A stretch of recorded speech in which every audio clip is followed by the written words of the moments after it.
Good afternoon. It is 4 p.m. here in South Korea.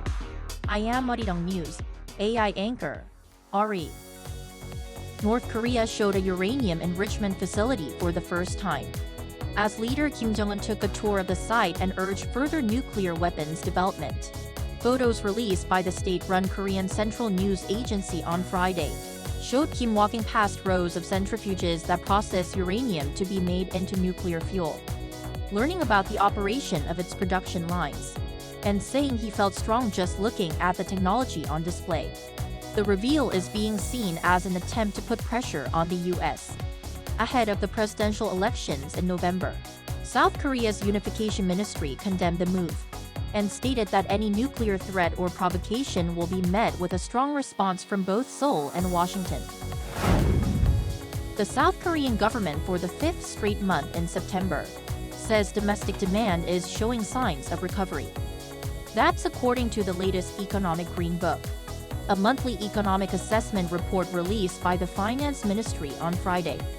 But it's also the second consecutive month that the government used the expression gradually recovering, which it said reflects the GDP growth rate in the second quarter that dropped on quarter.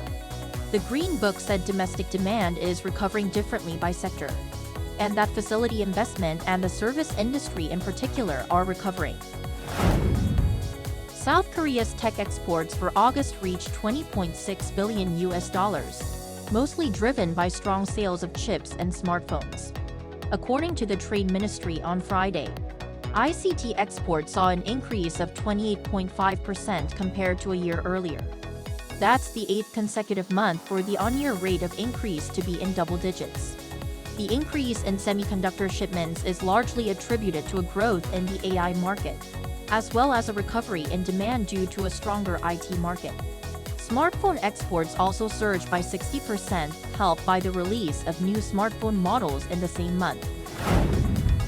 The Israeli military declared on Thursday that Hamas's Rafah Brigade had been defeated, and more than 13 kilometers of tunnels have been destroyed. Commander of the IDF's 162nd Division Itzik Cohen said that his combat engineering forces located 203 separate but interconnected tunnels in the Philadelphia corridor, of which 9 crossed into Egypt. But Cohen added that every single one had been blocked up before the IDF arrived, either by Egyptian authorities or Hamas themselves, leaving no active tunnels. Additionally, reports came out on Thursday of an IDF operation last weekend that targeted an Islamic Revolutionary Guard Corps facility in Syria that developed ballistic missiles and drones and also provided logistical support to Hezbollah. A Syrian TV network reported that there were violent clashes that killed 3 Syrians and 2 to 4 Iranians were captured. Russian President Vladimir Putin has warned the West against lifting restrictions on the use of long-range missiles by Ukraine. Speaking to state-owned TASS news agency on Thursday, Putin said allowing Ukraine to use long-range missiles to attack Russia would be met with an appropriate response, adding it would mean NATO is at war with Russia.